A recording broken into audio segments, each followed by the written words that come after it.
அண்ணே என்னப்பா அண்ணா இங்கே ஜிஹெச் எங்கண்ணே இருக்கு? ஜிஹெச்சா? அப்படியே நேராக போய் லெஃப்ட்டில் போய் ரைட்டில் போய் லெஃப்ட்டில் போனேன்னா அங்கே ஒரு ஆயா வடை சுட்டுக்கிட்டு இருக்கோம்.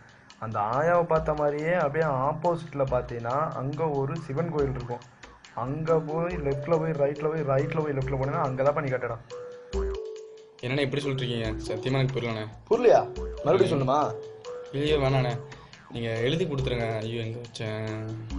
ஓகே, ஐயோ இதுலேயே எழுதி கொடுத்துருங்கண்ணே. இது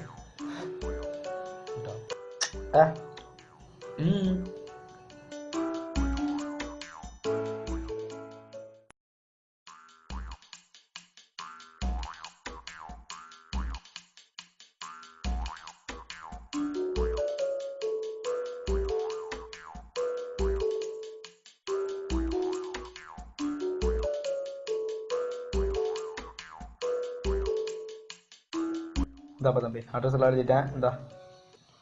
ரொம்ப தேங்க்ஸ்ண்ணே. சரிப்பா. ஓகேண்ணா, பாய்ண்ணா. ஓகே. பணம் ஏழையும் பணக்காரனையும் பிரிக்கிற ஒரு ஜாதி.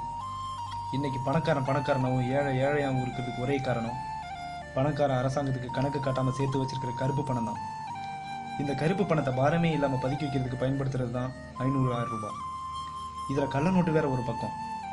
இந்த சிக்கலான சூழ்நிலையிலிருந்து நாட்டையும் ஏழை மக்களையும் காப்பாற்றணும்னா நடைமுறையில் இருக்க 500,000 ரூபாயை தடை செய்யணும் அப்படிங்கிற நிலைமையில் இன்னைக்கு நாடு தள்ளப்பட்டிருக்கு. குறிப்பிட்ட சில நாட்களுக்குள்ள 500,000 ரூபாயை மாற்றலைன்னா அட்ரஸ் எழுதுறதுக்கும் வரப்போகிற போகி பண்டிகைக்கு எரிக்கிறதுக்கும் பொட்டி கடையில் பொட்டலம் அடிக்கிறதுக்கும் தான் பயன்பட போகுது. நம்ம போகும்போது எதையும் எடுத்துகிட்டு போக முடியாது, கொடுத்துட்டு போக முடியும்.